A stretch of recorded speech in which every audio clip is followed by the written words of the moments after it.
বিশ্বকাপের মঞ্চে কি আমরা আরেকবার দেখতে যাচ্ছি জাদুকরী সেই পায়ের ছোঁয়া? ব্রাজিলের হলুদ জার্সিতে কি শেষবারের মতো ঝলসে উঠবে এক সুপারস্টারের নাম? কোটি ভক্তের হৃদয়ে এখন একটাই প্রশ্ন, নেইমার কি থাকছেন বিশ্বকাপ দলে, নাকি ফুটবলের সবচেয়ে বড় আসর থেকেই আবারও অনিশ্চয়তার ছায়া তাকে দূরে সরিয়ে যাবে? উত্তেজনা, আবেগ আর বিতর্কে ঘেরা এই প্রশ্নের মাঝেই সামনে এলেন তারই সতীর্থ, সরাসরি জানিয়ে দিলেন নিজের অবস্থান। নেইমারকে ছাড়া বিশ্বকাপ কল্পনাই করা যায় না। ব্রাজিল যখন তাদের সম্ভাব্য ষষ্ঠ বিশ্বকাপ জয়ের স্বপ্নে বিভোর, তখন দলের সবচেয়ে আলোচিত নামটি এখনও নিশ্চিত নয় স্কোয়াডে। কোচ কার্লো অ্যানচেলোটি এখনও চূড়ান্ত সিদ্ধান্ত নেননি নেইমারকে ডাকবেন নাকি নতুন প্রজন্মের উপর ভরসা রাখবেন। কিন্তু দলের ভেতর থেকেই ভেসে আসছে ভিন্ন সুর। রদ্রিগো, যিনি ক্লাব ফুটবলে নিজের উজ্জ্বল পারফরমেন্স দিয়ে জায়গা করে নিয়েছেন বিশ্বমঞ্চে, তিনি স্পষ্ট ভাষায় জানিয়ে দিয়েছেন ব্রাজিলের বিশ্বকাপ স্বপ্ন নেইমারকে ছাড়া অসম্পূর্ণ। দিয়া কম অনুষ্ঠানে কথা বলতে গিয়ে রদ্রিগো বলেন, বিশ্বকাপে নেইমারের থাকা নিয়ে কোনো আলোচনা হওয়ার কথা নয়। তার ভাষায়, আমরা জানি সে ফিট হওয়ার জন্য সর্বোচ্চ চেষ্টা করছে, তাকে বাদ দেওয়ার কোনো উপায় নেই, ও ছাড়া মজাটাই অন্যরকম হয়ে যাবে, আমাদের তাকে দরকার। এই বক্তব্যে শুধু সতীর্থের সমর্থনই নয়, বরং পুরো দলের ভেতরের আবেগও যেন প্রকাশ পায়। কারণ নেইমার শুধু একজন খেলোয়াড় নন, তিনি ব্রাজিল ফুটবলের এক প্রতীক, এক অনুপ্রেরণা। গত মৌসুমে শৈশবের ক্লাব সান্তোস এফসিতে ফিরে নেইমার দেখিয়েছেন তার নেতৃত্ব গুণ। দল যখন অবনমনের শঙ্কায়, তখন সামনে থেকে লড়াই করে তিনি পরিস্থিতি সামাল দেন।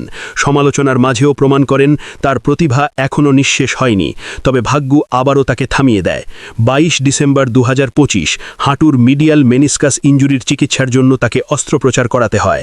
দীর্ঘ পুনর্বাসন প্রক্রিয়ার পর মাঠে ফিরলেও প্রশ্ন থেকে যায়, তিনি কি শতভাগ ফিট? বিশ্বকাপের মতো উচ্চ প্রতিযোগিতাপূর্ণ টুর্নামেন্টে কি শরীর তাকে সাপোর্ট দেবে?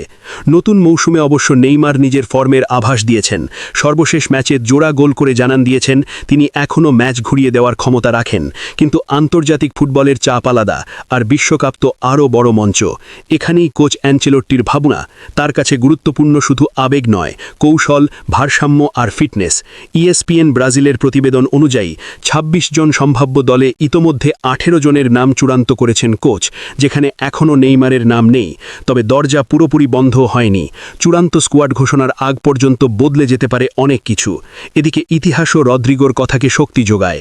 2024 সালেও তিনি বলেছিলেন, শিরোপা জিততে হলে ফিট নেইমারই ব্রাজিলের সবচেয়ে বড় অস্ত্র। কারণ বড় ম্যাচের চাপ সামলাতে, ডিফেন্স ভাঙতে এবং গুরুত্বপূর্ণ মুহূর্তে গোল তৈরি করতে নেইমারের মতো সৃজনশীল খেলোয়াড় খুব কমই আছে। তার অভিজ্ঞতা, ড্রিবলিং, ফ্রি কিক দক্ষতা সব মিলিয়ে তিনি প্রতিপক্ষের জন্য এক ভয়ঙ্কর হুমকি। আসন্ন বিশ্বকাপে ব্রাজিল রয়েছে গ্রুপ সিতে। প্রতিপক্ষ হিসেবে আছে মরক্কো, হাইতি ও স্কটল্যান্ড। 13 জুন নিউ ইয়র্কের ঐতিহাসিক মেট লাইফ স্টেডিয়ামে মরক্কোর বিপক্ষে ম্যাচ দিয়ে শুরু হবে তাদের অভিযান। এমন গুরুত্বপূর্ণ মঞ্চে নেইমার থাকবেন কিনা, সেটাই এখন সবচেয়ে বড় আলোচনার বিষয়। যদি তিনি থাকেন, তাহলে ব্রাজিল পাবে অভিজ্ঞতা আর সৃজনশীলতার এক অনন্য সংমিশ্রণ। আর যদি না থাকেন, তবে সেটি হবে এক যুগের সমাপ্তির মতোই বেদনাদায়ক সিদ্ধান্ত। সব মিলিয়ে প্রশ্ন একটাই, আবেগ, অভিজ্ঞতা আর প্রতিভার মিশেলে গড়া এই তারকাকে কি উপেক্ষা করা সম্ভব, নাকি শেষ পর্যন্ত ব্রাজিল কোচিং স্টাফ বুঝতে পারবেন বড় স্বপ্ন পূরণ করতে বড় তারকার প্রয়োজন হয়? নেইমার নিজে বিশ্বকাপ মিস করতে চান না, সতীর্থরা চান তাকে, ভক্তরা চান তাকে। এখন সিদ্ধান্ত শুধু কোচের। তাই ব্রাজিল সমর্থকদের কণ্ঠে এখন একটাই স্লোগান, যে কোনো মূল্যে বিশ্বকাপে নেইমারকে দলে চাই।